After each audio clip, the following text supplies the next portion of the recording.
سلام دوستای گلم، اومدم به یک آموزش عالی دیگه. توی این آموزش میخوام درست کردن کاسه برکت رو بهتون یاد بدم.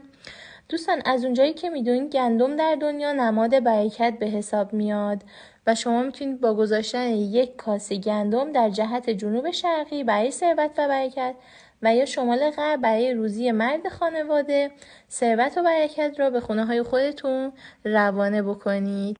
خب دوستان، برای درست کردن کاسه برکت به یک کاسه کریستالی برای جهت جنوب شرقی و اگر برای شمال غرب بخوایم درست کنیم باید کاسه‌مون فلزی باشه حتما و یک مقدار گندم که داخل کاسه‌مون می‌ریزیم. به 3 عدد تراول نیاز داریم که تراول هامون رو به این صورت داخل گندم قرار میدیم.